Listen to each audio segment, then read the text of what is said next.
BPL মানেই উত্তেজনা, খেলা আর বিতর্ক। এবার নাটকের কেন্দ্রবিন্দুতে রাজশাহী। বিদেশি ক্রিকেটারদের না খেলার সিদ্ধান্ত, ম্যানেজমেন্টের দরজায় নক করা আর দেশি তারকাদের অবিশ্বাস্য জয়। রাজশাহীর বিদেশি ক্রিকেটাররা কেন ম্যাচে নামলেন না? কারণটা পেমেন্ট অভিযোগ উঠেছে। টিম ম্যানেজমেন্ট টাকা নিয়ে তাদের হোটেল রুমের দরজায় গিয়েও রাজি করাতে পারেনি। কিন্তু তাসকিন আহমেদের নেতৃত্বে দেশি ক্রিকেটাররা কিভাবে রচনা করল ইতিহাস? তাসকিন বলেন, আমাদের বোর্ড থেকে ফোন দিয়ে বলল খেলো অন্তত।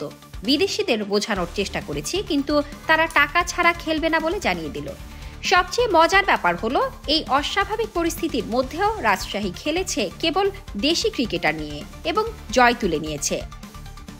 মাত্র 2 রানের ব্যবধানে রংপুর রাইডার্সকে হারানোর পর তাসকিনের মুখে ছিল আত্মবিশ্বাসের হাসি। তাসকিন বলেন, 120 রান খুব সহজ না, কিন্তু আমাদের দল প্রমাণ করেছে মনোবল থাকলে কিছুই অসম্ভব নয়। বিদেশি ক্রিকেটারদের বয়কট কি বিপিএল এর ভাবমূর্তি নষ্ট করেছে? ম্যানেজমেন্টের পক্ষে বোর্ড সভাপতি ফারুক আহমেদ জানিয়েছেন, এই সমস্যা সমাধানে বিসিবি দ্রুত পদক্ষেপ নেবে। তাসকিন আরও বলেছেন, আমি আশা করছি পরের ম্যাচে তাদের পাওয়া যাবে, সমস্যা থাকলে বোর্ড মেটাবে। শামসাদ শাহীন, দৈনিক আওয়ার বাংলাদেশ।